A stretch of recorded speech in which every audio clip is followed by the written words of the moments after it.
قال رسول الله صلى الله عليه وسلم إن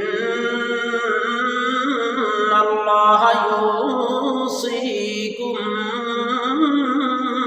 بالأمهات ثلاث আল্লাহর নবী বলেন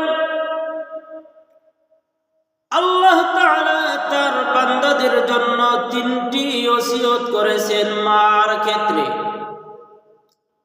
এই তিনটি ওসিয়ত যদি কেউ পালন করে, কেউ পূর্ণ করে, আল্লাহ পাক রব্বুল আলামিন তাকে জান্নাতে যাওয়া সহজ করে দিবেন। এ বান্দা, এক নম্বর ওসিয়ত হলো মায়ের সেবা করা। এক নম্বর হলো মায়ের সেবা করা। দুই নম্বর মায়ের শুশ্রূষা করা। তিন নম্বর বান্দা মায়ের সাথে সদাচরণ করবে। এ বান্দা, এই তিনটি আমল যদি, তিনটি আচরণ যদি কোন সন্তান মায়ের সাথে করে, আল্লাহ পাক রব্বুল আলামিন ওই সন্তানকে জান্নাতের দরজা খুলিয়া দিবেন। এ বান্দা, আল্লাহ রাসূল সাল্লাল্লাহু আলাইহি ওয়াসাল্লাম বলেছেন, কোন সন্তান যদি ফজরের নামাজ আদায়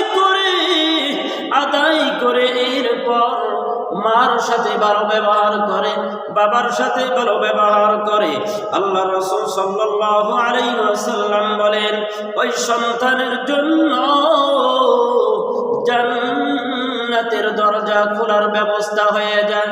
আল্লাহর নবীর সাহাবী জিজ্ঞাসা করলেন, ইয়া রাসূলুল্লাহ, কারো যদি একজন বাচ্চা থাকে, অর্থাৎ মা অথবা পিতা, মাতা অথবা পিতা যদি দুইজনের একজন বাচ্চা থাকে, আল্লাহর নবী বললেন ওই একজনের সাথে যদি ভালো ব্যবহার করে, ওই ভালো ব্যবহার করার কারণে আল্লাহ পাক রব্বুল আলামিন তাকে জান্নাতের একটি দরজা খোলার ব্যবস্থা করে দেন।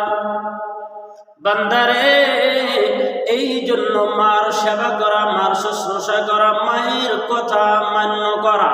মায়ের কথা মান্য করলে দুনিয়াও ফায়দা, আখিরাতেও ফায়দা।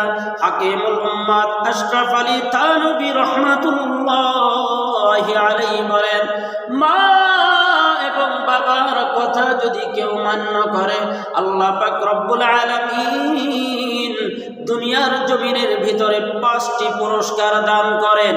তার ভিতরে 1 নাম্বার পুরস্কার হলো ওই সন্তানকে আল্লাহ পাক রব্বুল আলামিন নেক হায়াত দান করেন, লম্বা হায়াত দান করেন। হায়াতের ভিতরে আল্লাহ পাক রব্বুল আলামিন বরকত দিয়া দেন। 2 নাম্বার, আল্লাহ পাক রব্বুল আলামিন ওই সন্তানকে সমস্ত প্রকার বালা মুসিবত থেকে হেফাজত করেন। বান্দারে, মা বলে মোটর সাইকেল নিয়ে এখন কোথাও যায় না, মা বলে রাত্র গভীর হয়েছে কোথাও যায় না, সন্তান তেরামি করে চলে যায়। সন্তান যাইতে না যাইতে সন্তান একটা অ্যাক্সিডেন্টের ভিতরে পড়ে যায়। এই জন্য মায়ের কথা মানা আমাদের জন্য ওয়াজিব। বান্দারে, 3 নাম্বার হলো আল্লাহ পাক রব্বুল আলামিন বলেন, কোন সন্তান যদি মায়ের কথা শুনে, বাবার কথা শুনে, আল্লাহ পাক রব্বুল আলামিন তাকে সম্মানের চেয়ার দান করেন। 4 নাম্বার হলো কোন সন্তান যদি মা এবং বাবার কথা শুনে, আল্লাহ পাক রব্বুল আলামিন তাকে হজ করার তৌফিক দান করেন। 5 নাম্বার, আল্লাহ পাক রব্বুল আলামিন বলেন, কোন মায়ের সন্তান যদি মায়ের কথা শুনে, বাবার কথা শুনে, আল্লাহ পাক রব্বুল আলামিন শেষ দিন, যেদিন সন্তানের মৌত হয়ে যায়, মৌতের আগ মুহূর্ত দিয়ে আল্লাহ তাআলা তার জবানে এনে দেন, লা ইলাহা ইল্লাল্লাহ রাসূলুল্লাহ সাল্লাল্লাহু আলাইহি ওয়াসাল্লাম। বান্দারে, এই জন্য মা বাবার কথা শোনা আমাদের জন্য ওয়াজিব।